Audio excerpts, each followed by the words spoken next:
네, 반갑습니다. 주식구령수입니다. 오늘은 그것이 알고 싶다 종목 파헤치기 시간인데요. 전 세계적으로 관심이 받고 있는 재생에너지, 그 중에서도 풍력 관련 종목들을 보려고 합니다. 제가 많은 시간을 들여서 자료를 준비했는데요.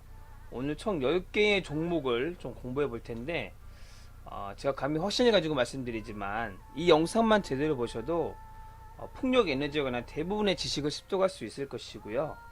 개별 종목들에 대해서도 자세히 공부가 되리라 확신합니다. 먼저 이제 큰 시장의 큰 그림을 이해하고 가보도록 할 텐데요. 지금 기후 이변으로 인한 이제 이슈가 굉장히 많이 나오고 있죠. 캐나다 서부가 최고 기온 50도까지 육박하는 일들이 벌어지고 있고요.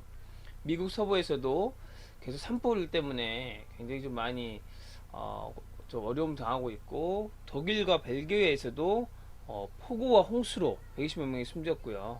또 중국에서도 700mm 이상의 비가 와가지고 많은 사람들이 죽었습니다. 그래서 이제 이 에너지 정책의 메가 트렌드가 이제 재생에너지 친환경으로 갈 수밖에 없는 그런 이제 환경이 조성되고 있고, 여러분들 RE100이라는 이를 단어를 들어보셨는지 모르겠습니다. Renewable Energy 100인데요. 이제 기업이 사용하는 전력도 100%를 재생에너지 충당하겠다, 이런 이제 이 캠페인인데, 우리나라 LG전자도 이제 RE 100에 100으로 하겠다라는 이제 어젠다를 내세웠죠. 그래서 전 세계적인 추세가 재생에너지 쪽으로 가는 추세고요. EU에서도 이제 탄소 국경 조정세를 도입하겠다고 공식적으로 이제 논의가 됐습니다. 그리고 2050년도에는 정말 탄소 중립까지 가는 그런 이제 계획들을 세워놓고 있고요. 그에 따라서 관련 기업들 또 국가들 간에도 굉장히 많은 이제 여러 가지 일들이 준비되어질 것 같고요. 우리나라에서도 9차 전력 수급 기본 계획이 있습니다. 그 계획들 보시면 올해까지는 이제 신재생 에너지 비중이 20% 미만이지만 2030년부터는 57%, 58% 정도가 이제 신재생 에너지가 대체가 되고요. 그리고 34년부터는 78%까지 신재생 에너지 비율을 높이려고 하는 추세입니다. 그리고 전력 수급 기본 계획 초안에서도 신재생 에너지 비율을 40%까지 늘려갈 계획입니다. 먼저 이 신에너지하고 재생에너지하고 용어를 좀 구분할 필요가 있는데요. 우리가 일반적으로 말하는 신에너지는 보통 이제 수소 같은 에너지를 말합니다. 그러니까 공기 중에 존재하지만 우리가 에너지원으로 사용하기 위해서는 또 따로 생산해내야 되는 에너지원이죠. 그래서 수소를 생산하기 위해서 이 수소 때문에 또 화석연료를 사용해서 석탄이나 이런 것들도 떼서 탄소를 배출하게 하고 나서 만든 수소를 그레이 수소라고 하고요. 이 화석연료를 사용하지만 이산화탄소를 포집하고 재사용하는, 그렇게 해서 만든 수소를 블루 수소라고 합니다. 가장 좋은 건 그린 수소죠. 그린 수소는 재생에너지를 사용하는 거예요. 그래서 저탄소 또는 무탄소, 탄소가 나오지 않는 방법으로 수소를 생산해내는 방식, 이것들 그린 수소라고 하는데, 이 방식으로 이제 수소 에너지를 추출하는 방식들이 있고, 이 수소 에너지 같은 경우 신에너지라 볼 수 있고요. 재생에너지는 이제 리뉴어블 에너지입니다. 우리가 흔히 이제 태양광, 풍력, 수력, 지열, 바이오매스 같은 따로 우리가 생산하려고 애쓰지 않아도 자연적으로 얻을 수 있는 그런 재생에너지원입니다. 그래서 이 두 가지 개념을 합쳐서 신재생에너지라고 합니다. 자, 이 이제 도표가 보시면 오늘 풍력 에너지 볼 텐데요. 이게 연도별 이제 앞으로 풍력 에너지가 풍력 발전이 얼마나 설치될 것인가, 성장할 것인가에 대한 도표인데요. 현재부터 2025년도까지는 연평균 한 17% 정도까지 급격하게 성장하는 추세가 이어질 것이다 라는 예상이고요. 그 이후에도 2030년까지도 연평균 12% 이상의 고성장이 이제 예측된다 라는 그 도표입니다. 그래서 여기 이제 초록색 부분은 이제 온쇼어, 이게 이제 육상 풍력을 말하는 거고요. 여기 이제 오프쇼어, 해상 풍력을 말합니다. 그래서 아직 해상 풍력 비중이 좀 이렇게 미미하지만 갈수록 해상 풍력 비중도 상당히 높아지게 될 것이고, 이제 하나컴퓨터에서 나온 자료인데요. 이것도 다 GWC, EC에서 만든 자료를 이제 바탕으로 나온 건데, 내년에부터 좀 뭐 전체적으로 용량 줄어들긴 하지만 전 세계적으로 2023년, 24년 갈 때까지 굉장히 해상 풍력이 비중이 높아진다라고 보면 되겠고, 이 육상 풍력보다는 이제 해상 풍력도 앞으로 상당히 많이 점진적으로 늘어날 것이다 라고 보면 됩니다. 이게 굉장히 중요한 개념인데요. LCOE라는 개념입니다. Levelized Cost of Electricity라 그래서 요게 쉽게 말하면 균등화 발전 비용, 그러니까 발전 단가를 측정해 놓은 이제 도표입니다. 뭐 태양열을 사용하든 풍력을 사용하든 화석연료를 사용하든 단가가 어느 정도의 객관화된 이제 자료가 필요하잖아요. 그래서 그거를 이제 수치화해 놓은 건데 2012년도까지는 이 해상 풍력을 만드는 데 있어서 1메가와트 시를 만들기 위해서는 255달러가 들어갔어요. 근데 현재는요 83달러까지 떨어졌습니다. 무려 67%가 다운이 됐고요. 2025년도에는 58달러까지 낮출 수 있다고 합니다. 이게 어느 정도 수치냐고 하면 지금 그 태양광 있지 않습니까? 태양광이 현재 1메가와트씩 개발하는데 50달러 정도 들어가요. 그러니까 이제 앞으로 2025년도 되면 태양광 설치 비용이나 해상풍력 설치 비용이 거의 비슷해진다는 거죠. 이제 터빈의 대형화로 인해서 또 그 규모의 경제를 이뤄서 단가를 낮출 수 있다라는 거죠. 그러니까 생산 비용 자체를 낮출 수 있다라는 거고 육상풍력은 44달러까지 떨어지게 됩니다. 태양광보다 오히려 더 싸지게 되는 그런 기준이 되는 거, 그런 이제 조건이 되는 거죠. 실제로 그 세계에서 가장 많이 해상풍력에서 앞서가고 있는 영국 같은 경우에는 현재 50달러 수준에서 해상풍력을 설치하고 있다고 합니다. 그래서 2025년까지는 이제 해상풍력이 연평균 17% 성장하게 될 것이고, 주요 대상국들 유럽, 중국, 미국, 아시아 국가들이 주로 이제 이 해상풍력 설치하게 될 것이다. 왜 해상풍력인가? 육상보다 효율이 더 높아요. 해상풍력이. 그리고 주민들과 님비 현상, 주민들과 마찰이 좀 적죠. 이 풍력 발전기도 돌아가는 소리도 있고, 그렇기 때문에 마찰이 좀 낮출 수 있다는 장점이 있고, 대신에 설치비가 단가보다 좀 비싸죠. 이 육상풍력보다는 해상풍력이 비싸긴 하고, 또 유지보수 비용도 바다까지 멀리 배를 타고 나가야 돼서 유지보수 좀 높긴 하지만 그런 점 차치하고서라도 효율면에 있어서 굉장히 좋은 부분이 있기 때문에 앞으로 해상풍력만 가게 된다라고 보시면 되겠습니다. 자, 풍력 발전 밸류체인 한번 볼 텐데요. 이제 전력 우리 집에나 뭐 산업 그다음에 뭐 이제 회사에서 쓰는 전력들을 우리나라의 한전이나 뭐 오스테드나 이온 이런 회사에 이제 구매를 하게 되는데 이 회사들이 이제 풍력 발전 단지 개발 업체들 뭐 넥스트라 에너지 같은 회사들 있죠. 이 회사들 통해서 이제 발주를 하게 되고 이 회사들이 발주하게 된 것들을 이 베스타스나 지메스 가메사나 GE나 요 세 개 회사가 세계 3대 터빈 업체입니다. 세 개 회사를 다 기억해 놓으시고 그리고 이제 이 다음에 CS 윈드 우리나라의 CS 윈드가 윈드 타워 세계 글로벌 1위입니다. 그래서 타워, 블레이드, 기어박스, 케이블 이런 데 주요 부품들이 필요하다. 프리스미안 이 회사가 이제 이 해상 케이블의 세계 점유율 1위를 차지하고 있는 회사다고 보시면 되겠습니다.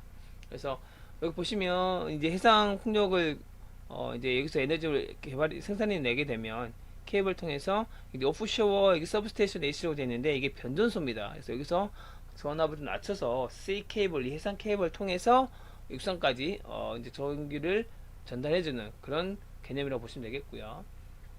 아까 말씀드린 터빈은 베스타스, 지멘스 가메사, 그다음에 골드윈드가 이 회사가 이제 그 금풍과기입니다. 금풍과기. 여러분들 그 애널리스트들 분께서 많이 얘기했을 거예요. 금풍과기라는 회사고요.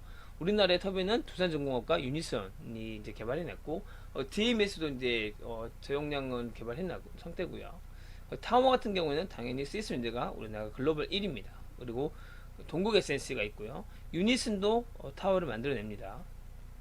블레이드라는 이 회사가 TPI 회사가 만드는데 우리나라 두산중공업도 이제 블레이드를 구사해 놓은 부분이 있죠. 그리고 해상 케이블은 프리스미안 이 회사가 정말 세계에서 가장 유명한 회사고 우리나라의 LS 전선 당연히 유명하고요. 하부 구조물 3강 MNT 그리고 구조물용 강관 후육강이라고 하죠. 이 구조물을 만드는 이제 철 잘 녹슬지 않는 그 철을 세아제강에서 만들고요. 베어링 자는 CS 베어링이 우리나라 회사가 이제 주요 밸류 체인들이 되겠습니다. 자, 해상 풍력 타워 구조를 보시면 이제 바다에 하부 구조물을 가지고 이제 심어야겠죠. 이건 이제 고정식입니다. 그리고 타워를 만들어야 되죠. 타워, 그렇죠? 타워가 있어야 되겠고, 그리고 이제 블레이드 날개를 만들고 여기에 터빈 모터, 이게 모터 이 터빈 들어가죠. 이 터빈 들어가서 에너지 생산하게 되는 거고 이 마찰을 최소화하고 여기 이제 요 베어링 들어가서 위아래 진동도 막아줘야 되고요.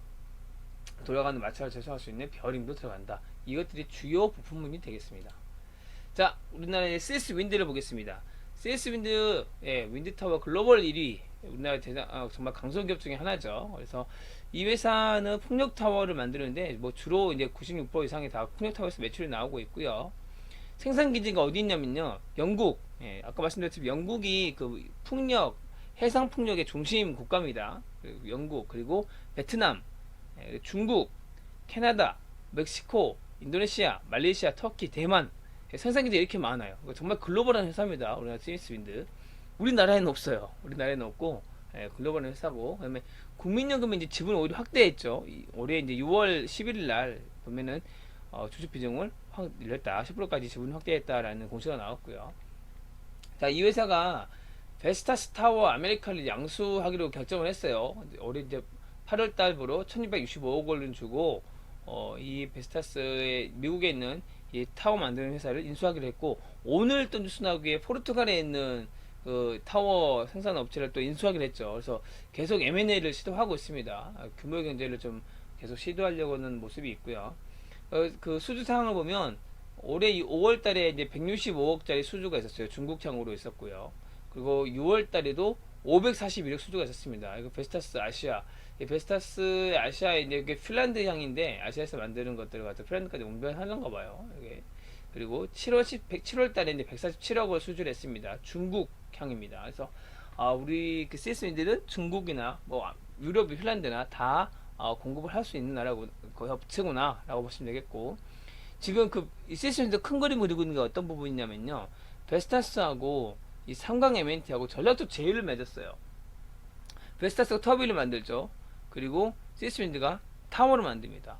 삼강 M&T가 하부 구조물을 만듭니다. 그러면은 정말 이 세트로 턴키 수주를 할 수 있겠죠. 그래서 이 전략적 제휴를 계속 맺으려고 하고 있고, 지금 당장 아니더라도 삼강 M&T가 나중에 정말 지분 투자라도 할 수 있지 않을까라는 예측을 해봅니다. 그리고 이제 이 삼강 M&T 전략적 제휴를 맺으면서 우리나라 그 풍력 발전 대한민국 부품 전매를 확대 나갈 것이다. 왜냐면 베어링은 CS 베어링 자회사가 있으니까요. 베어링 갖다 쓰면 되니까요. 그래서 요거 보십시오. 삼강 M&T까지 역시 베스타스를 고객사에 두고 있어서 CS 윈드로서는 풍력 터빈부터 타워, 하부 구조물까지 일괄 수주를 넣을 수 있는 그런 여건을 마련할 수 있다. 그 재무를 보시면 아주 좋아요. 재무 뭐 유동자산도 그래서 굉장히 많이 늘어났고요. 현금 자산이 굉장히 많이 늘어났죠. 유동자산 많이 늘어났고, 자산도 굉장히 많이 늘어났고, 부채 대비해서 자본 대비해서 부채도 절반밖에 안 돼요. 그래서 아주 재무 구조 좋다. 이익 임금도 계속 쌓아놓고 있고요. 자본금도 그렇고요. 그래서 이 회사는 배당도 충분히 줄 수 있는 여력이 되고 굉장히 재무도 좋구나 라고 보시면 되겠습니다. 자, 매출액 보시면 1분기 매출 잘 나왔어요. 그래서 1분기 기준을 봤을 경우에는 재작년보다는 훨씬 좀 괜찮을 것 같다. 영업이익도 작년보다 훨씬 좋을 것 같죠. 당기순이익도 잘 나왔어요. 당기순이익이 잘 나왔어요. 그래서 EPS도 879원이 나왔습니다. 그러니까 이게 어떤 문제가 있냐면, 원재료가 이제 후판 상승이 굉장히 많이, 이번에 채광가치 굉장히 올라가면서 후반가치 많이 올랐죠. 그럼에도 불구하고 실적이 잘 나왔어요.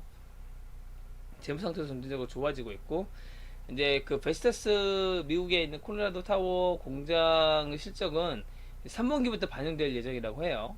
3분기부터 반영될 예정이고, 이제 미국 내 생산 기지를 이제 확보를 한 거죠. 요 인수를 하면서. 그래서 미국 동부에 나중에 해상 폭력을 대규모로 건설하게 될 경우에도 이제 보호무역으로 인한 우려를 해소할 수 있는 장점이 있습니다. 그래서 정말 폭력주 하나를 꽂아라, 꼽아라 하고 싶으면 CS윈드 폭력과 정말 실적을 겸비한 종목 CS윈드 대표 종목이라고 볼 수 있겠습니다. 자, CS 베어링입니다. 이제 CS윈드가 2018년도에 인수를 하면서 CS윈드의 자회사가 됐고요. 이 베어링이 생각보다 스윈드가 많아요. 그래서 요거 보십시오. 요 위성에도 들어가고요. 크레인에도 들어가고요. 하다못해 우리 포크레인 같은 경우 위 휙휙휙 돌아가잖아요. 거기도 베어링 들어가요. 그래서 CS 베어링이 그 중에 있어서 이것들 납품하고 있다라고 보시면 되겠고, 지역별 매출을 보시면 미국이 95%죠. 왜 그러냐면 GE향으로 매출의 95%가 나와요. CS 베어링은. 그래서 GE하고 아주 밀접한 관계가 있는 회사가 CS 베어링이다. 그리고 이제 지멘스 가맹사향으로 3% 정도 나오고 있고요. 두산중공업의 2%. 그리고 베스타스는 지금 제품 검증 단계예요. 그러니까 이 CS 베어링이 요 베스타스까지 이제 검증이 끝나서 납품이 된다라고 하면 그때부터 정말 이제 레벨이 달라지게 되는 겁니다. 지멘스 가맹사 물량도 늘어나고 베스타스도 늘어난다. 그리고 국내에 풍력탄지 개발이 시작되면서 두산중공업 매출량이 늘어난다. 그렇게 되면 CS 베어링 정말 다른 차원의 회사가 될 수도 있습니다. 그래서 이 부분은 앞으로 잘 보시고요. 이제 모의사 CS 윈드를 위한 턴키 수주가 가능하지 않을까라고 생각할 수 있겠고, CS 베어링이 베트남에 생산 기지가 있습니다. 이 회사도 국내에 그 셀라 정밀이라는 회사가 있어요. 비상장인데 이 회사도 굉장히 기술을 갖고 있어요. 이 회사도 지금 뒤에도 납품하고 있는데 이 회사도 나중에 상장을 한다고 하면 굉장히 좀 모멘텀 받을 수 있고, 관계된 회사가 좀 있으면 알려주세요. 좀 댓글로 알려주시기 바랍니다. 자, CS 베어링 보시면 이 피치 베어링이 있어요. 여기 피치 베어링입니다. 여기 하나, 둘, 셋. 요 크게 보이시죠? 여기 피치 베어링입니다.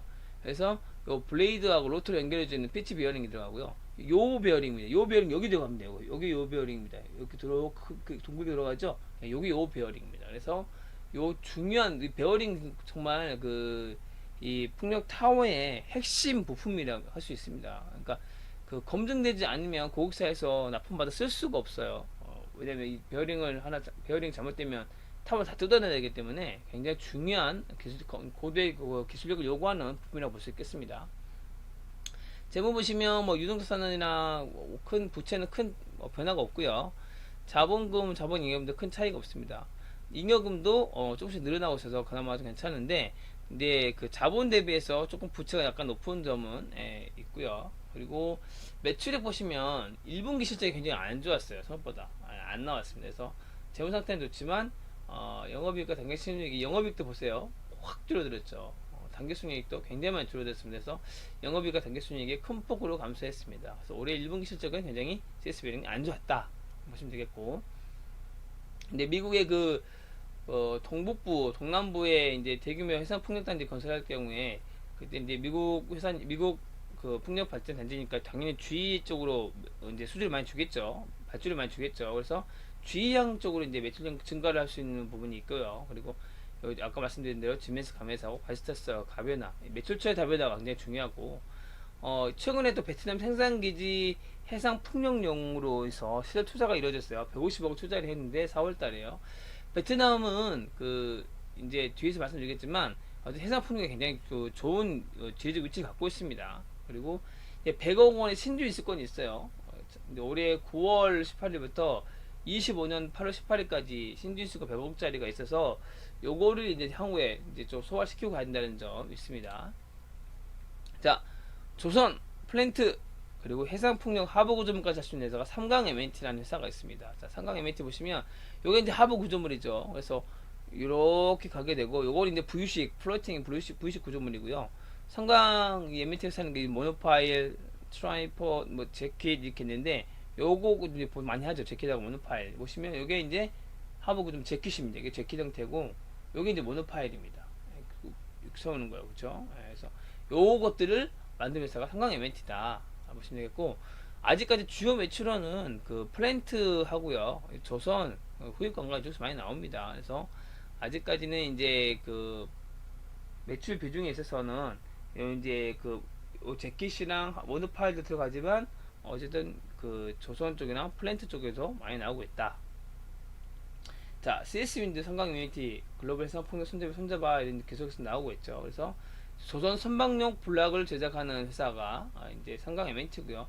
자회사 삼강 SNC라고 있어요. 여기서 이게 선박을 건조하고요. 그리고 그 STX에 이제 그 회사 분해되면서 그 사업 분야를 인수해서 이제 경비함도 만듭니다. 경비함도 만들고 있고, 그리고 수리 개조, 그러니까 이제 그 선박도 스크러버를 설치를 해야 되죠. 환경 오염 대비해서. 그래서 이 부분도 설치를 하고 있고, LNG 연료 추진선 개조하는 것들도 하고 있습니다. 선박 쪽도 하고 있고요. 그리고 해상 풍력용 파이프를 수주를 했어요. 그래서 105억짜리 20년 12월대에 수주를 했고요. 부유식 플랜트 설비입니다. 그러니까 부유식 풍력 플로팅 설비가 아니라 플랜트 설비인데 부유식으로 한 거 3,477억 굉장하죠. 요거 4월달에 이제 수주를 한 게 있습니다. 그리고 오스테드사의 재킷, 오스테드사 이 재킷인데 요것도 다 이제 대만으로 가는 거예요. 1100억, 19년도에 1100억을 수주했고요. 20년도에는 2260억 수주했습니다.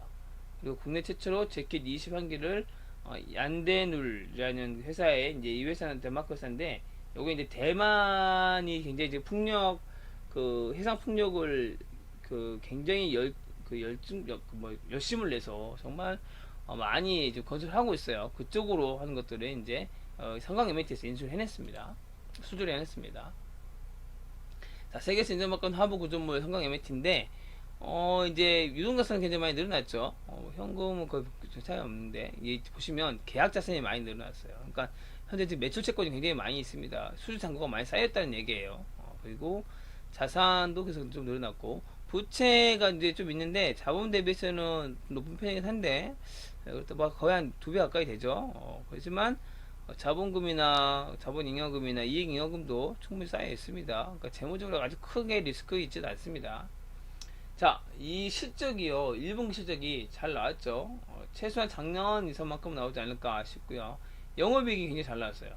작년보다 훨씬 잘 나올 것 같죠. 당기순이익도 작년 전체만큼의 당기순이익이 1분기에 뽑아냈습니다. 그래서 한강 에미티가 실적이 굉장히 잘 나왔구나. 보시면 계약자산을 1350억 보유하고 있습니다. 1350억을 지금 보유하고 있고, 자본대비 부채율이 약 2배지만 뭐 지금 아직까지는 재무적 크게 리스크 있다고 보이진 않고요. 그리고 1분기 매출 작년만큼 나올 것 같고, 영업이익의 당기순이익이 굉장히 잘 나왔죠. 수주 잔고가요 4,880억입니다. 1분기 그 사업보고상에서 수주 잔고가 4,880억이 지금 수주 잔고 쌓여 있어요. 그러니까 앞으로 성강 MT 계속 실적이 잘 나올 수 있겠죠. CB가 좀 있어요. 36억짜리가 이제 올해 7월 23일, 그리고 15억짜리가 1월달에 있었고, 30억짜리가 작년 10월달에 있었고요. 근데 130억 채무에 대해서 210억을 주식 담보로 해서 대신증권에 지금 잡아놓은 게 있습니다. 그래서 주식 담보 대출이 좀 있다. 그리고 국민연금이 비중을 확대를 했어요. 7월달에 이달 들어서 4.92%에서 5.02% 비중을 늘렸습니다. 한강 MT 좋게 본다는 거죠. 국민연금에서도요. 자, 그 다음에 역시 조선기자재, 플랜트, 그리고 부유식 하부 구조물을 만들 수 있는 세진중공업입니다. 이 세진중공업 같은 경우에는 현대하고 아주 밀접한 관계가 있어요. 그래서 현대중공업뿐만 아니고 이제 현대미포조선, 이제 뭐 삼호조선 이쪽에서 그 데크하우스를 다 전달을 맡아서 해요. 세진중공업. 그래서 현대조선의 아주 이제 선박용 데크하우스뿐만 아니고 LPG하고 요즘 LNG 추진선이 바뀌고 있잖아요. 그 탱크를 다 만들어냅니다. 이 세진중공업에서. 그래서 이쪽을 굉장히 잘하고 있는 회사다 하고 싶면 되겠고, 플랜트 설비도 삼성 엔지니어링을 이제 작년 12월에 570억을 수주를 했어요. 삼성 엔지니어링에서 발주를 받아서 수주를 해냈습니다. 그리고 2017년도에 일승이라는 회사를 인수를 했고요. 작년에는 GI테크라는 조선기자재 회사를 인수를 했습니다. 그래서 조선기자재 만든 회사 두 회사를 가지고 있고요. 그리고 20년 9월달에 작년 9월달에 한국석유공사와 동해 1 부유식 해상 풍력 발전 사업 MOU를 체결했습니다. 그래서 이 이제 세진중공업은 부유식 하부 구조물과 관련해서 이제 석유공사하고 MOU를 체결했고요. 이 내용이 여기서 나옵니다. 현대중공업하고 SK가스, 동서발전, 뭐 세진중공업 해서 이 부유식 해상 풍력으로 연계해서 100메가와트급 그린 수소 생산 실증 설비에 낮춘다. 그러니까 이 부유식 하부 구조물을 통해서 이제 그 풍력 타워를 만들잖아요. 이렇게 만듭니다. 이렇게 띄워서 플로팅을 해서 이렇게 만든 방식이 이제 세 가지 정도가 있는데요. 이렇게 세 가지 정도가 있는데, 이렇게 풍력 타워를 만들면 거기서 나온 에너지로 그린 수소를 생산해내겠다라는 거죠. 그래서 현대중공업이 그린 수소 플랜트를 개발하겠다라는 내용입니다. 같이 이제 참여한다는 거죠. 현대중공업도 참여한다는 거고, SK건설하고도 MOU를 체결했어요. SK건설이 이제 SK 에코플랜트로 바뀌었습니다.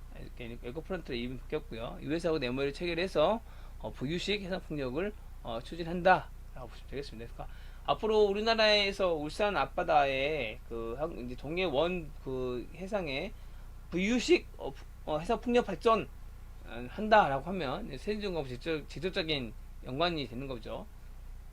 보시면 그 해상에서 이제 그 재생에너지 풍력 에너지를 이용해서 수소를 생산하는 방식이 크게 세 가지가 나와 있는데요. 여기서 이제 에너지 생산하게 되면 여기에 바다 위에 이제 플랜트 설비가 있어서 물을 빨아들인 다음에 여기서 이제 물을 정지하고 여기서 전기를 분해를 하는 거죠. 분해해서 압축하게 돼서 이 수소를 저장해 놓으면 배를 와서 싣고 가는 방식이 있고요. 두 번째는 이건 이제 연안하고 가깝죠. 연안 가까 근처에서 여기서 에너지를 생산해서 여기서 바이렉트로 바로 전기를 보내주고 여기서 이제 분해를 해서 압축하고 저장해 놓으면 차로 싣고 가는 방식이 있고요. 또 여기 수소 파이프라인을 만든 거죠. 여기서 바로 육상으로 바로 연결될 수 있는 파이프도 만들 수 있겠고요. 세 번째 방식 같은 경우에는 여기서 이제 전기 에너지 생산해 놓으면 요 플랜트 여기서 석유 시추선이죠. 시추선 위에서 이제 물을 분해하고 전기 분해를 해서 석유 시추선에서 이제 오일하고 가스 여기에 이제 내추럴 가스 파이프라인인데 천연가스 파이프라인 연결된 걸 이걸 타고 수소를 보내겠다. 이런 크게 이제 세 가지 정도 플랜들이 있습니다. 그래서 향후에 이제 VUC 그 해상 풍력 발전이 왜 중요한가? 단순히 전기만 생산하는 게 아니고 이 VUC 해상 풍력 단지를 이용해서 그린 수소까지 생산하는 것들을 지금 우리나라에서 계획하고 있고 그걸 한국석유공사하고 여기 이제 울산 앞바다에서 이것들을 하려고 하고 있다. 현대중공업도 SK 에코플랜트도 같이 해서 이 사업들을 진행하려고 하고 있다라고 보시면 되겠습니다. 자, 그리고 이제 이 회사가 아까 조선 기자재하고 LPG 탱크라든지 플랜트 설비 만들긴 하는데 또 풍력 그 이제 하부 구조물 관련해서 모노파일 아까 봤듯이 그 삼각 에미터하고 있는 모노파일이나 버켓 기초도 만들 수 있고요.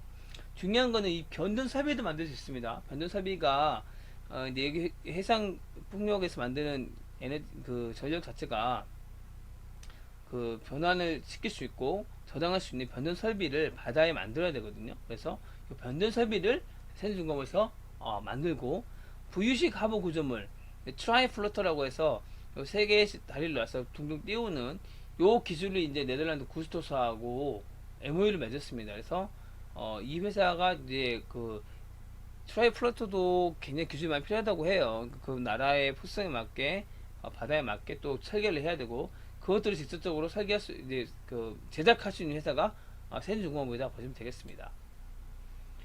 자, 1분기 실적 보시게 되면 이동자산이 현금이 많이 늘어났죠. 현금이 많이 늘어났고 매출 채권은 그대로 작년하고 비슷하게 유지하고 있습니다. 그리고 그래서 자산이 좀 늘어났죠. 현금이 늘어나면서 부채는 자본 대비해서 뭐 한 배 좀 넘고 두 배는 안 되죠. 그건 뭐 나쁘지 않고요. 자본금 그리고 잉여금 계속 유지하고 있고 이익 잉여금도 많이 쌓아놨습니다. 그래서 계속 이 회사는 부당하게 줄 수 있고 자금 사정은 나쁘지 않고 좋구나. 요게 이제 트라이 플러터입니다. 트라이 플러터인데 세 개로 해서 여기 다리만 잠기고 위에 둥둥 떠 있죠. 그래서 이 트라이 플러터를 나중에 이제 요 하부 구조물을 세종공업 생산해낸다는 제작해낸다는 얘기고요. 1분기 실적 나쁘지 않습니다. 1분기 좀 나쁘지 않고 1분기 영업손익 보십시오. 잘 나왔죠. 작년에 비해서 작년 전체보다 훨씬 잘 나왔습니다. 당기순이익은 어닝 서프라이즈입니다. 굉장히 잘 나왔습니다. 작년 전체 당기순이익보다 10배가 잘 나왔어요. 그래서 정말 1분기 실적이 굉장히 잘 나왔구나. 그리고 자본 대비 부채 비율 1.3배, 이익잉여금도 안정적으로 유지하고 있고 지금 그 1분기 기준으로 2,944억의 수주 잔고를 갖고 있습니다. 그러니까 아직도 수주 잔고를 많이 쌓아놨어요.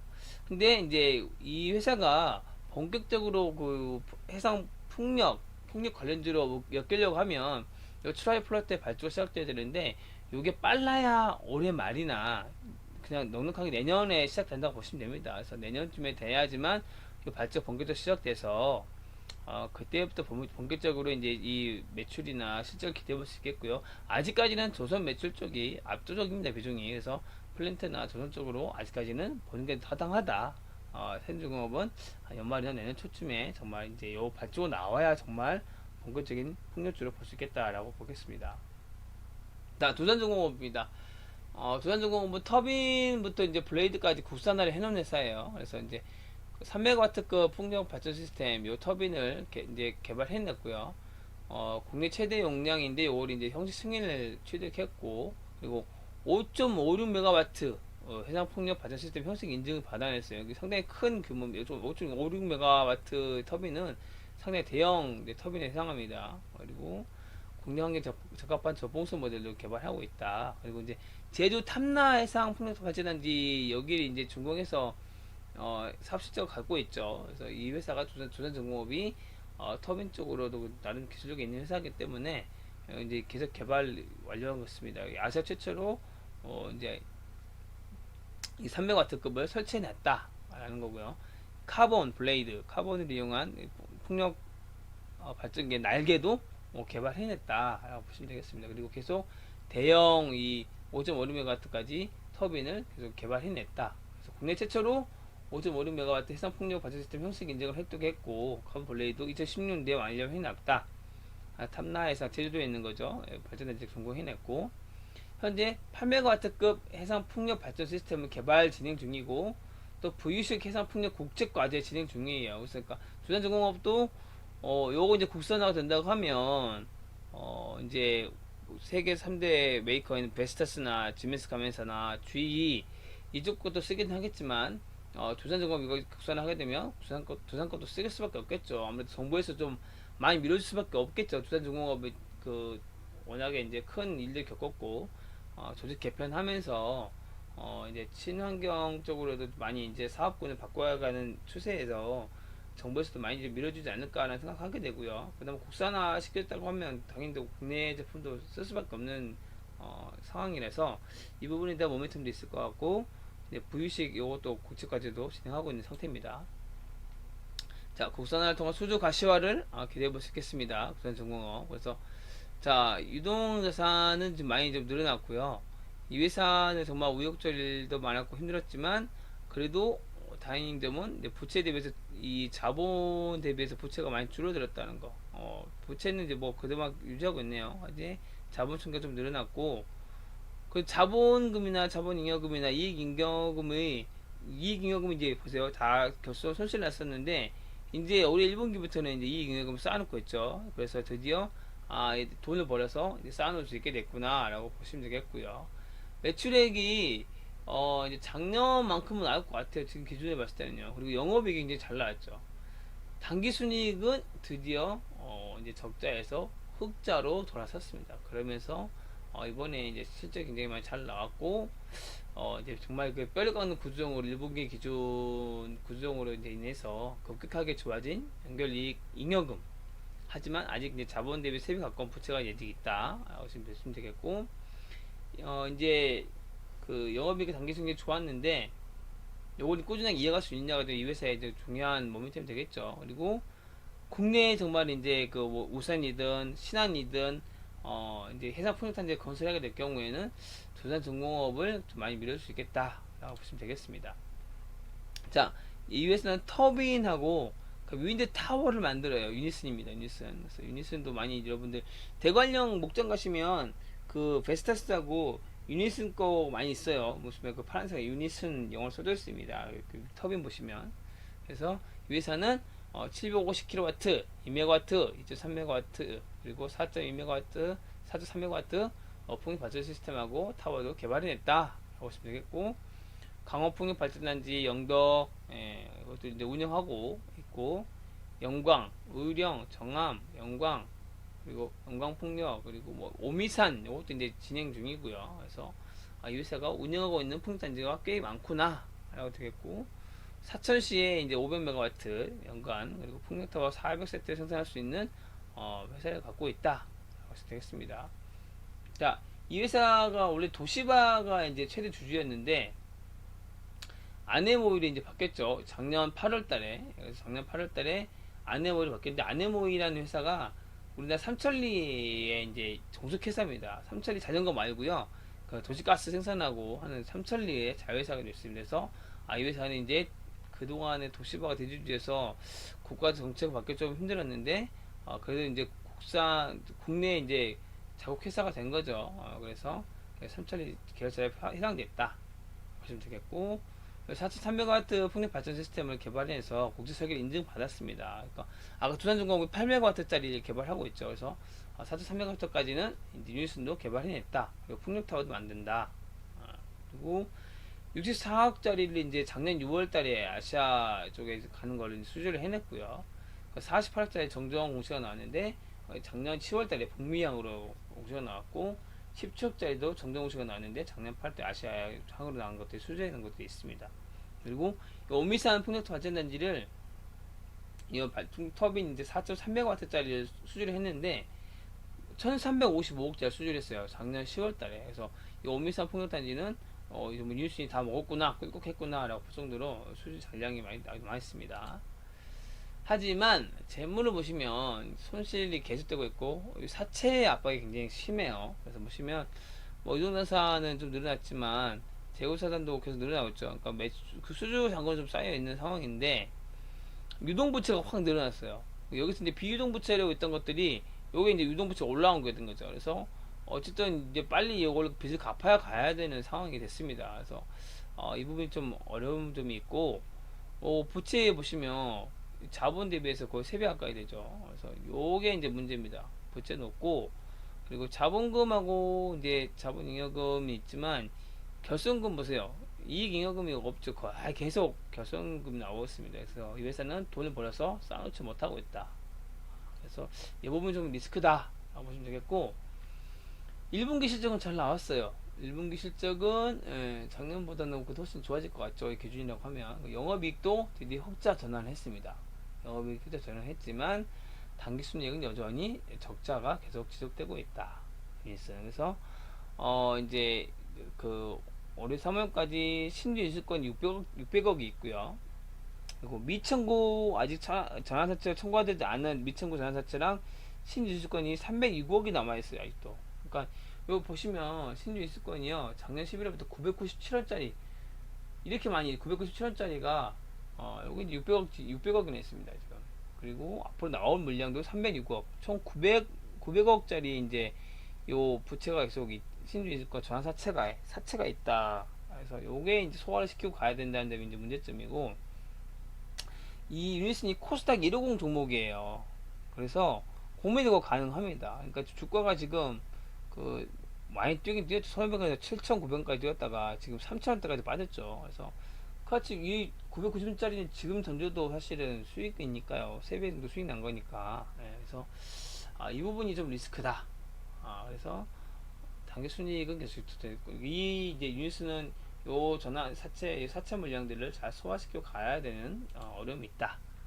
자, 동국 S&C 보겠습니다. 동국 S&C 제가 이제 이 제목을 지을 때 정말 웰 밸런스드 비즈니스 포트폴리오라고 지었어요. 그래서 균형이 잘 잡혀 있습니다. 철강 부문, 신재생 에너지 부문, 건설 부문에서 포트폴리오가 잘 짜져 있는 회사예요. 근데 이제 이 회사가 자회사하고 이제 자회사가 종속회사가 있는데 이 동국 S&C만 보게 되면 요 신재생 에너지 윈드타워입니다. 윈드타워하고 건설 부문 두 개 있는데 요게 55도 45 정도 나와요. 근데 종속회사까지 연결시키게 됩니다. 연결시키게 되면 요 자회사의 종속회사가 DK 동신이거든요. 여기 이제 칼라인생 한판을 만든 회사인데 요 회사의 매출 비중이 훨씬 제일 커요. 종속회사께. 비상장이라서 이제 그동안 모멘텀도 못 받았고 포스코 광판이라든지 동보제철이라든지 얼마 주가가 많이 갔습니까? 근데 이 동국에시 모멘텀 못 받았어요 전혀. 제가 이제 저번에 지지난주에 주단분하고 통화하면서 이 부분에서 확인했는데 실적이 잘 나올 거라고 해요. 실적이 잘 나올 거라고 하는데 비상장이라서 그동안 좀 주가 모멘텀 못 받은 것 같다. 동국 S&C 이런 얘기를 했었거든요. 그래서 이 부분을 잘 보실 필요가 있어요. 그래서 자회사에 카카 엔생판이 있고 신한폭력 발전을 지금 운영하고 있긴 해요. 근데 이 회사는 뭐 매출이 미미합니다. 분기당 뭐 1억 좀 넘게 나오는 정도밖에 안 되기 때문에 사실 큰 의미는 없고요. 어쨌든 운영하고 있다 라고 보시면 되겠고 이 회사는 신재생 에너지, 윈드타워 사업 부분이 크고 그리고 건설 사업부가 있다. 종속회사 DK 동신이 오히려 매출에서는 가장 크다 라고 보시면 되겠습니다. 그래서 그 윈드타워 이제 성실적이 올해 1분기 좀 별로 안 좋았어요. 그래서 1분기 쪽 실적이 좀 안 나왔고 가동률이 보시면 이제 재작년에 되게 좋았죠. 120%까지 가동률 올라갔는데 작년에 뚝 떨어졌고 올해 이제 1분기상으로는 65% 정도 지금 가동률을 유지하고 있고요. 생산 실적 보시면 컬러 강판인데요. 컬러 강판도 재작년 좋았고 작년도 괜찮았고 올해도 작년 재작년만큼 나오지 않을까 싶습니다. 그래서 가동률도 65% 정도를 이 DK 동신의 가동률을 유지하고 있다. 21년 1분기 윈드타워 영업이익이 적자가 났어요. 이 부분이 왜 그랬냐면 원재료 후판 가격이 많이 상승했죠. 거기다가 물류비까지만 올라갔어요. 왜냐하면 이 회사의 윈드타워가 7, 80%가 미국향으로 나갑니다. 미국을 수출을 해야 되기 때문에 이 원재료 값도 올라갔는데 물류비가 엄청나게 많이 올라갔잖아요. 그래서 영업이익에서 좀 오히려 적자가 나버리는 상황이 벌어졌는데 이제 그 2분기 제가 이제 물어봤을 때 2분기부터는 그 이 물류비를 다 반영했다고 해요. 그래서 이 부분이 좀 좋아질 것 같은 부분이 있는데 어쨌든 이 회사도 포항에 있습니다. 포항에서 이제 윈드타워 생산내지만 7, 80%는 미국향으로 수출하고 있다. 보시면 되겠고 이 회사도 역시 미국발 이제 동북이나 동남아 쪽에 미국의 대규모 해상 풍력 단지를 건설할 경우에도 수혜를 넓을 수 있겠다. 그리고 종속회사인 DK동신 실적 상향도 한번 기대해 볼 수 있겠다. 재무는 뭐 크게 나쁘지 않습니다. 유동자산인 거 크게 변동 없고요. 부채도 거의 일정하게 유지하고 있고 자본 대비해서 절반밖에 안 됩니다. 재무는 괜찮은 편이고 자본금과 자본잉여금, 이익잉여금도 계속 꾸준하게 안정적으로 유지하고 있습니다. 그래서 회사 재무는 괜찮다. 1분기 매출액 자체를 보면 뭐 작년 이상은 나오지 않을까 싶고요. 이제 영업이익이 좀 많이 뚝 떨어졌죠. 그래서 영업이익이 고정비가 좀 나가니까요. 그리고 이제 아까 말한 대로 원재료 가격 상승, 물리비액의 증가로 인해서 영업이익이 많이 떨어지는 장점이 있고, 그래도 당기순이익은 작년 전체만큼 나왔어요. 예, 당기순이익 막 잘 나왔고, 그래서 이 회사는 이제 좀 2분기, 3분기부터 조금씩 더 좋아지지 않을까. 그리고 윈드타워하고 건설 수주 잔고 합쳐서 아직 1860억의 수주 잔고가 남아 있습니다. 그래서 2분기, 3분기, 4분기 돼서 괜찮지 않을까 생각하고 있고요. 이제 그 국내 윈드타워 생산기를 가지고 있는 점이 장점이죠. 이 동국 SNC는. 그러니까 유니슨하고 동국 SNC 두 개가 이제 우리나라 안에서 윈드타워 생산을 냅니다. 그래서 아까 동해 1 풍력단지 건설하게 될 경우에는 울산 아파트에서 나가잖아요. 옆에 포항이 있잖아요. 그래서 울산 이제 동해 1 풍력단지 건설하게 시작되게 되면 동국 SNC는 직접적인 수혜가 가능하죠. 그렇죠? 이 뭐 CS 윈드 쪽에서 뭐 인도네시아 인도에서 뭐 만들어서 벼락 사고 오게 되면 얼마나 운임이나 시간이 많이 걸립니까? 요즘엔 이제 동국 SNC는 그냥 바로 옆 동네지 않습니까? 그러니까 바로 이제 직접 수혜 가능한 점이 장점이고 앞으로 우리나라 국내 풍단지 건설할 경우에 정말 동국 SNC가 아주 크게 갈 수 있는 장점이 있다. 자, 스페코입니다. 스페코 누가 방산주래? 정말 사실은 찐풍주인데, 그죠? 그 방산주로 계속 엮여서 그때만 튀고 주가는 지금 바닥까지 내려왔어요. 정말 속이 터집니다. 스페코 보고 있으면. 그러니까 회사가 주가 부양 의지가 없어 보이는 게 단점이긴 한데 이 회사는 이제 원래는 사실 플랜트 요쪽이 주력이었어요. 플랜트 사업이었는데 매출 비중 보시면 윈드타워 60%가 됐어요. 작년에 50%대였는데 60%더 늘어났어요. 그래서 이제 윈드타워가 60%의 매출을 차지하고 있는 회사고 요 함안전기를 비롯한 요 좋다 보조하는 장치들 이것들이 이제 그 경비정이나 군함에 뭐 함정에 들어가는데 매출 비중 6%밖에 안 돼요. 그래서 사실은 요 회사는 요 윈드타워 사실 찐 폭력주입니다. 스페코. 그리고 이제 건설기계 풍력 매출 비중이 가장 이쪽 높고요. 영업이익도 풍력에서 가장 많이 나오고 있습니다. 그리고 이제 1분기 기준 매출 60%가 윈드타워에서 나왔고 멕시코에 생산기지가 있어요. 스페코도요. 그러니까 아까 CS 윈즈도 멕시코에 생산기지가 있거든요. 스페코도 멕시코 생산기지가 있고 요 회사가 이제 지메스 가메사 향하고 베스타스 향으로 이제 그 윈드타워 공급이 됩니다. 요쪽 지메스 쪽에 이제 매출 비중이 커요. 베스타스 쪽에 가고 텍사스에 타워를 납품하게 됩니다. 그래서 이제 미국향으로 수혜가 개대가 된다. 미국도 그 이제 지금 육상 타워, 풍력 타워를 많이 건설하고 있어요. 워낙 땅이 넓기 때문에 중국도 그렇고요. 그러니까 땅이 워낙 넓은 나라들은 굳이 해상은 아니더라도 육상 그 풍력 단지로도 매출 충분히 나올 수 있고요. 그리고 아스콘이라든지 콘크리트 플랜트 설비도 세계 다섯 손가락 들어갑니다. 그래서 우리나라 충북 음성에 있고요. 상해, 베트남 세 개의 이제 그 플랜트 설비 생산 기지가 있고요. 그래서 요쪽이 좀 매출 좀 잘 나와야 되지 않을까. 왜냐면 이제 그 전 세계 좀 경기 회복되고 건설 수혜도 좀 이렇게 회복이 된다고 하면 이 콘크리트 아스콘 이 플랜트 설비들도 주기가 있거든요. 보통 생산을 몇 년 이상 쓰게 되면 교체를 해야 되는 주기가 있기 때문에 그것과 맞물리게 된다고 하면 좀 매출을 기대해 볼 수 있지 않을까. 특이한 점이 종속회사로 3위각기 갖고 있습니다. 3위각기를 이제 갖고 있고 그래서 스페코가 3위각기 빌딩에 들어가 있어요. 지금 이렇게 강남에 보면요. 그리고 레인보우 골프장, 국내 골프장 레인보우 골프장 있죠. 갖고 있습니다. 그리고 라스베가스 골프장 갖고 있어요. 그래서 스페커는 사실 요 이제 골프장하고 사비각기 요쪽 그리고 뭐 생산 기지만 해도 사실 지금 뭐 좀 저평가하긴 한 상태예요. 유동자산 뭐 큰 차이 없고요. 비동도 그렇고요. 자산도 큰 차이 없습니다. 그래서 안정적으로 꾸준하게 유지하고 있죠. 그다음에 이제 비유동 부채가 좀 조금씩 늘어났죠. 여기 이제 차입금을 이제 들어오면서 비유동 부채가 좀 들어가는 점이 있고요.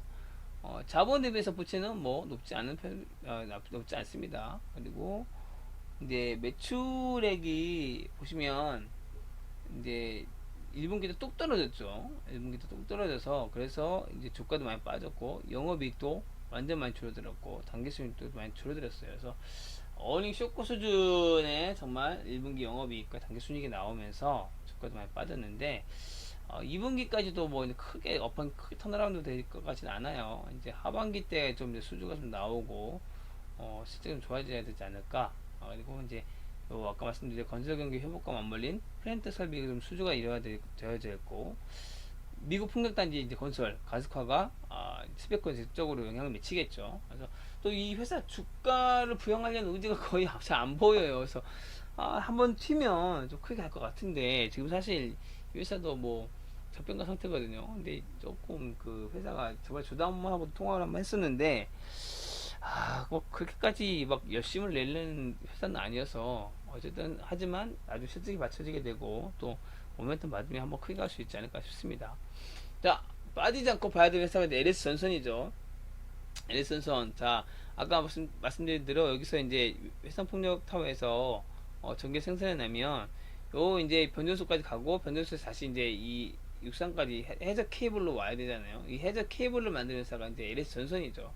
이것만 만드는 건 아니지만 어쨌든 이제 해상 폭력 관련해서는 LS 전선이 해저 케이블에 굉장히 좀 강점이 있는 회사고 이 해저 케이블이 전선의 꽃이라고 불리는 이제 기술력이 굉장히 요구되는 그런 케이블입니다. 아무리 뭐 만들 수 없죠. 근데 좀 LS 전선이 이 부분에 있어서 아시아 최강이다 라고 보시면 되겠습니다. 자, 1분기 이제 제가 그 도표를 안 나왔지만 이 회사가 1분기 기준으로 매출 채권이 1조 4,620억이 있어요. 1분기 기준으로. 그러니까 6개월 이하 채권만 1조 2,900억, 1조 3천억 정도가 6개월 이하에서 돈 받을 거였어요. 1분기 기준, 3월달 기준입니다. 그러니까 2분기 때 30%만 받아도 3천억이 넘게 이제 매출을 잡히는 거고요. 그래서 요 회사가 그래서 실제 굉장히 잘 나왔고, 이제 나동선을 비롯해서 고압, 초고압 케이블, 그리고 광섬유 케이블, 요 이제 그 보시면 가동률 95% 이상이에요.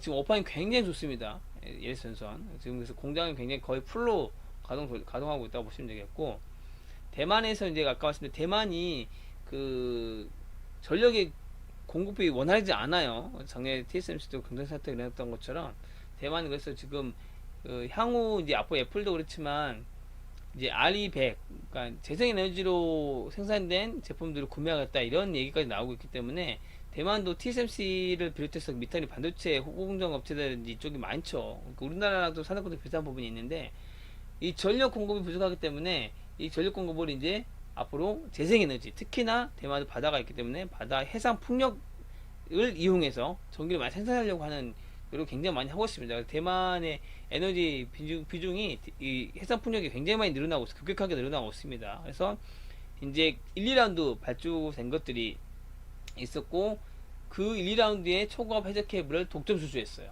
5천억을 LS 전선에서요. 그러니까 이 구역을 맡은 회사들은 모스테리도 있고 얀덴룰도 있고 여러 회사도 있지만 이 회사들이 맡은 그 해저 케이블은 다 LS 전선에서 발주를 했어요. 그래서 5천억을 수주를 했고요. 2025년까지 대만이 이제 5.5기가와트 더 설치를 할 예정이에요. 해상 풍력으로만. 그러니까 요 3라운드 때도 10기가와트 설치 계획이 있고 하기 때문에 정말 아시아에서는 LS 전선이 적수가 없습니다. 그래서 이쪽으로 앞으로 계속 해상 케이블 쪽으로도 굉장히 매출 잘 나올 것 같다. 1분기 기준 매출 보게 되면 1분기 이제 2분기 말고 1분기 때도 매출이 1조 3천억이 나왔어요. 1조 3천억 정도 나왔고 영업이익이 531억. 영업이익률 사실 굉장히 적죠. 굉장히 작은 수치인데 단기 순이익은 173억. 그래서 2분기는 요 이제 매출 채권이니까 1조 4,625억이 있었잖아요. 그래서 2분기도 어닝 서프라이즈가 나왔을 겁니다. 그래서 이미 주가가 그 이제 KOTC 비상장 쪽이지만 주가 보시면 79,900원 역사상 신고가를 돌파해 버렸어요. 그래서 주가가 지금 안돌매달아 갔습니다. 근데 이제 지금 장외 시장이라 우리가 이제 잘 관심도 없고 또 그 등락폭이 정해져 있잖아요. 그래서 이 LS 전선의 모멘텀을 받으려고 하면 사실은 지지율에서 LS가 좀 가야 되는데 LS는 좀 잘 안 움직이죠. 시선도 무겁고. 그래서 종속회사인 LS 전선 아시아나 강원 전선이 오히려 이 모멘텀을 받고 튈 가능성이 높습니다. 그래서 그 다음에 LS 전선 아시아를 볼 겁니다. 자, LS 전선 아시아는 저 베트남, 베트남 두고 난리 잊지 마시오라고 정말 지었는데, LS 비나 있죠. 비나 있고, 베트남, 미얀마, 세 개의 이제 종속회사 가지고 있는 회사가 LS 전선 아시아입니다. 그래서 전력 케이블, 통신 케이블 만들고 있는 회사고요. 베트남에 주로 생산 기지가 있고요. 2분기 실적을 발표를 했어요. 잠정 실적을 발표했고 매출이 2,153억 정도 나왔습니다. 분기 전분기 대비해서 32%가 늘어났고 전년 대비해서 60%가 매출이 늘어났어요. 그리고 영업이익은 87억이 나왔는데 이것도 전분기 대비해서 44%가 늘어난 수치고요. 전년 대비해서 88%가 늘어난 수치입니다. 당기순이익은요 전분기 대비해서 45%가 늘어난 수치인데 전년 대비해서 99%가 늘어났어요. 당기순이익 흑자 도난했습니다. 그래서 2분기 실적이 굉장히 잘 나왔다. 예를 들어서 아시아 잠정 실적이 굉장히 잘 나왔고 그런데 주가가 지금 못 가고 있어요. 왜? 베트남이 코로나 확산세가 굉장히 크잖아요. 그래서 주가가 지금 발목 잡혀 있는 상태입니다. 그래서 이럴 때 정말 저가에 줍줍 해놓을 수 있는 실적이 잘 나왔는데도 주가가 못 가고 있기 때문에 이리스전선 아시아는 좀 보시면 좋겠고 1분기 기준으로 매출채권이 1386억이 있어요. 아직도 매출채권이 1386억이 있고 이제 1분기 기준이 베트남 생산기지의 그 평균 가동률이 75%에서 93% 정도 됩니다. 그 베트남 생산기지가 아직 잘 돌아가고 있었는데 2분기 들어서 이제 코로나가 좀 퍼지면서 그 가동률이 떨어지지 않을까라는 우려 때문에 지금 주가가 좀 못 가고 있는 것 같아요.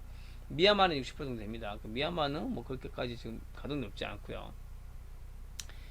그 이제 베트남에 대해서 뭐 볼 필요가 있는데요.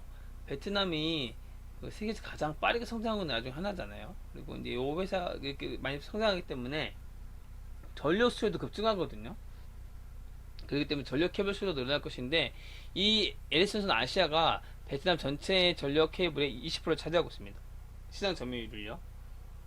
그렇기 때문에 이 부분에 대해서 앞으로 베트남이 고도로 성장하게 된다고 하면 이 부분에 대해서 수혜를 입을 수 있겠고 베트남의 지도를 보시면 이렇게 위에서 아래로 쭉 길잖아요. 근데 여기서 이 해안만 3,300km 이상이 돼요. 330이 3,300km 이상이 됩니다. 이 해안만. 그러니까 엄청나게 해안이 길죠. 근데 요게 이제 빨간색이 소속 9m 이상 나오는 지역들이에요. 그리고 이 주황색 8m 이상 나오는 지역들입니다. 그래서 이 베트남 정부가 어떤 정책을 발표했냐면 2030년까지 우리 베트남은 재생에너지 비율을 10% 목표를 하겠다. 근데 무슨 말이냐면 이 풍력만 6기가와트를 설치한다는 거예요. 2030년까지. 그러니까 앞으로 베트남에 이 풍력 발전 단지가 굉장히 많이 세워질 거예요. 6기가와트를 30년까지 하려고 하면 많이 세워지게 될 거고 물론 우리나라 CS 윈드나 CS 비어링, 삼강 MNT 같은 회사들도 수주를 받겠죠. 받겠지만 이 LS전선 아시아는 해상 케이블도 당연히 공급할 수 있겠다라고 보시면 되겠습니다. 그러니까 베트남과 함께 커갈 수 있는 회사가 LS전선 아시아입니다. 그리고 이 베트남이 이제 요 천지 조건을 가지고 있기 때문에 요 그 월드 뱅크 그룹이라 그랬어요. 세계 이제 은행 그룹이라는 회사에서 요 베트남의 이 해상 발전의 잠재력이 얼마 정도 되는가? 무려 475기가와트라고 평가를 했습니다. 그러니까 이 앞으로 이 베트남의 해상 풍력 발전 단지는 무궁무진합니다. 정말 앞으로 엄청나게 크게 성장할 수 있고 우리나라 회사들이 이 베트남 시장을 잘 잡는다고 하면 특히 LS전선 아시아도 정말 이 해상 케이블만 잘 만들어서 여기 베트남이 만들고 있으니까 직접요 공급만 한다고 해도 엄청나게 갈 수 있겠습니다. 그래서 베트남과 함께 성장할 수 있는 회사 LS전선 아시아를 보면 되겠습니다. 자 이제 밸류에이션 한번 볼 텐데요. 이제 아직 그 2분기 실적이 좀 안 나와서 그게 좀 아쉬워요. 그러니까 LS 선수는 아시아만 2분기 점점 실적이 나와서 그것만 반영을 했고 나머지는 아직 1분기 기준인데요.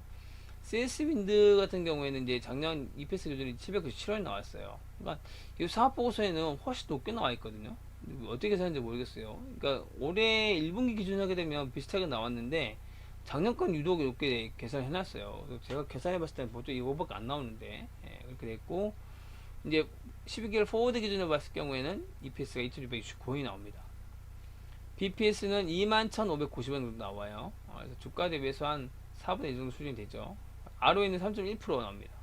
시총이 3조 5천억 정도 됩니다. 그리고 12개월 포워드 기준으로 PR 계산해봤더니 31배 정도 나오고 PBR은 3.9배가 나옵니다. 그래서 이제 위드타워 세계 1위고 국민연금 지분을 늘렸죠.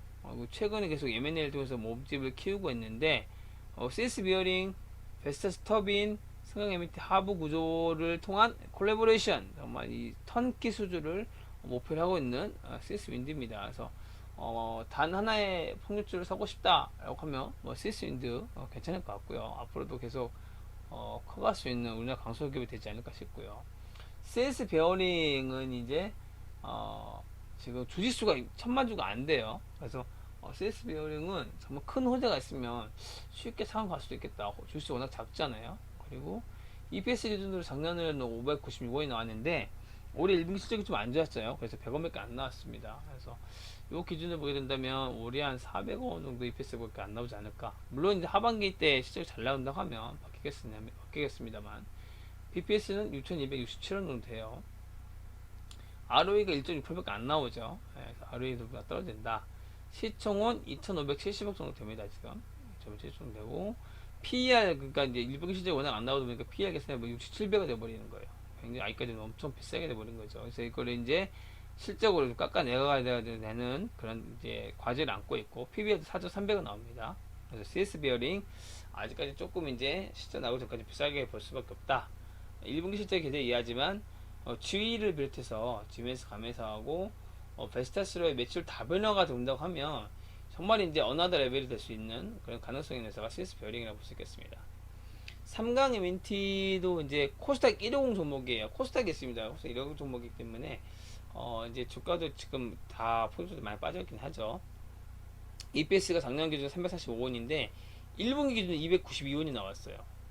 그래서 1분 기준으로 올해 EPS를 보게 되면 1170원이 나옵니다. 굉장히 잘 나온다는 거죠. 굉장히 EPS 잘 나올 거고 BPS가 4573원이 나옵니다. ROE는 6.4% 나와요. 그러니까 이번 사이드 비해서 ROE가 훨씬 높죠. 그래서 그리고 시총이 지금 6,100억 정도 됩니다. 자, PER 보면은 14.9배 정도 나와요. PBR은 38배. PBR은 물론 높지만 PER 기준으로 봤을 때는 지금 주가가 비싸지는 않다라고 보시면 되겠고, 이제 조선 플랜트 그리고 해상폭력 하부 구조물에서 이제 실적이 나오고 있다는 점이 장점. 그리고 수주 잔고를 아직도 몇천 원, 4천원에서 갖고 있다. 그리고 이제는 이제 풍력적으로 봐야 되지 않을까. 왜? 해상폭력의 하부 구조 제키다 보면 바이를 계속 그 대만향으로 계속 수주를 해왔기 때문에. 그리고 국민연금도 최근에 지분 늘렸습니다. 삼강 에미티에서 괜찮은 눈여겨 잘 보시고요. 세대중공업 보시면 EPS 작년에 60원밖에 안 나왔어요. 근데 올해 1분기에 정말 어린 서프라이즈가 나왔어요. 그래서 무려 올해 1분기 EPS 571원이 나옵니다. 굉장히 잘 나왔죠. 그리고 이제 12개월 포워드 기준에는 2283원이 됩니다. 그래서 이 세대중공업 아까 말씀드린 대로 현대중공업, 현대삼호, 현대미포조선하고 같이 좀 연결해서 봐야 될 부분이 있습니다. 그쪽 회사들이 수주를 하게 된다? 세대중공업도 실적이 잘 나오겠구나 라고 생각하시면 된다는 얘기입니다. 자, BPS 3297원입니다. BPS 굉장히 높죠? 거의 절반 정도가 3297원 나오죠. 그리고 ROE가 무려 17.3%가 나와요. 그러니까 요 자본을 가지고 얼마나 정말 이익을 잘 내고 있는 겁니까? 굉장히 굉장하죠. 시총도 3,770억 정도 되고요. PER 12개월 포워드 기준으로 보게 되면 3번밖에 안 나와요. 세대중공업. 그러니까 이제 워낙 1분기 실적이 잘 나왔기 때문에 이 기준을 가지고 이제 책정하니까 3배밖에 안 나오지만 그래도라도 정말 PER 기준을 보게 되면 정말 최고입니다. 세대중공업 지금. 그리고 PBR 기준 봐도 2.1배 정도 나옵니다. 그래서 아직까지는 이제 조선 기사제하고 플랜트 매출 비중이 워낙 높기 때문에 이쪽으로 봐야 되고요. 이제 VUC 풍력 하부 고점의 발주가 빨라야 올해 말 아니면 내년에 될 수 있기 때문에 그게 이제 언제 시작되냐가 중요합니다. 그렇게 되면 정말 본격적인 풍력도 볼 수 있겠고 아직까지는 매력적인 주가 저평가되어 있다는 장점이 있습니다. 두산중공업은 이제 작년까지만 해도 마이너스 나왔죠. 당연히 이제 영업이익이 적자였으니까요. 당기 순이익이랑 올해 이제 이 흑자 전환하면서 EPS가 확 좋아졌어요. 662원이 나왔어요. 그래서 올해 1분기가 어닝 서프라이즈 나왔으면서 잘 나왔고 이제 올해 1분 기준으로 EPS 12개월 포워드 기준으로 2,649원이 나옵니다. 코스피 200 종목입니다. 주가가 지금 최근에 많이 올랐어요. SMR 때문에 많이 올라왔죠. 그래서 이제 그렇게 보더라도 베페스는 7,017원, ROE는 9.4%, 시총은 8조 5,900원, 900억입니다. 그러니까 CS 윈드보다 거의 한 2배 이상 크죠. 시총 따지게 되면. 그러니까 주식수가 굉장히 많기 때문에 작은 종목 3억 주가 넘어가요. 주식수가 작은 종목이 아닙니다. 대형주입니다. PER 기준으로 1분기 기준으로 보게 되면 PER이 8.7배밖에 안 나옵니다. PBR은 3.3배지만 그래서 1분기 기준을 그 정도의 영업이익과 당기 순이익을 계속 이어갈 수 있을까? 라는 점이 이제 이슈가 되겠고요. 좀 이렇게 지켜봐야 될 관점 포인트가 되겠고, 이제 조선중공 같은 경우에는 순수하게 풍력만 본다고 하면 그래도 국력 풍력 단지 건설 시에 국산화를 해놓은 터빈과 블레이드가 있기 때문에 그리고 또 운영도 해봤죠. 그래서 이 부분이 이제 국산 풍력주 관련해서는 조선중공업이 좀 장점이 되지 않을까. 그리고 정책적으로 국가에서도 조선중공업이 많이 위기를 겪었기 때문에 좀 이쪽으로도 많이 좀 밀어주지 않을까라는 예상을 좀 해보게 되고요. 유닛은 유닛 코스닥 150 종목이죠. 아까 말씀드린 대로 이렇게 적자입니다.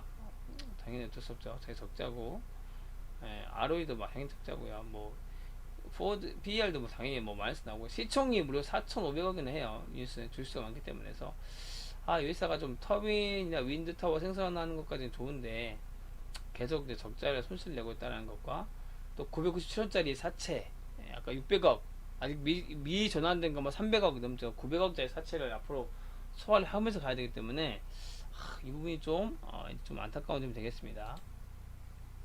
동국 SNC 코스닥 150 종목입니다. 동국 SNC. 그래서 이제 작년 EPS가 68원인데 올해 1분기 EPS 70원이 나왔어요. 그래서 올해 1분기를 보게 되면 한 278원 정도가 EPS가 나올 것 같습니다. 그래서 올해 실적은 작년보다는 훨씬 좋을 것 같다.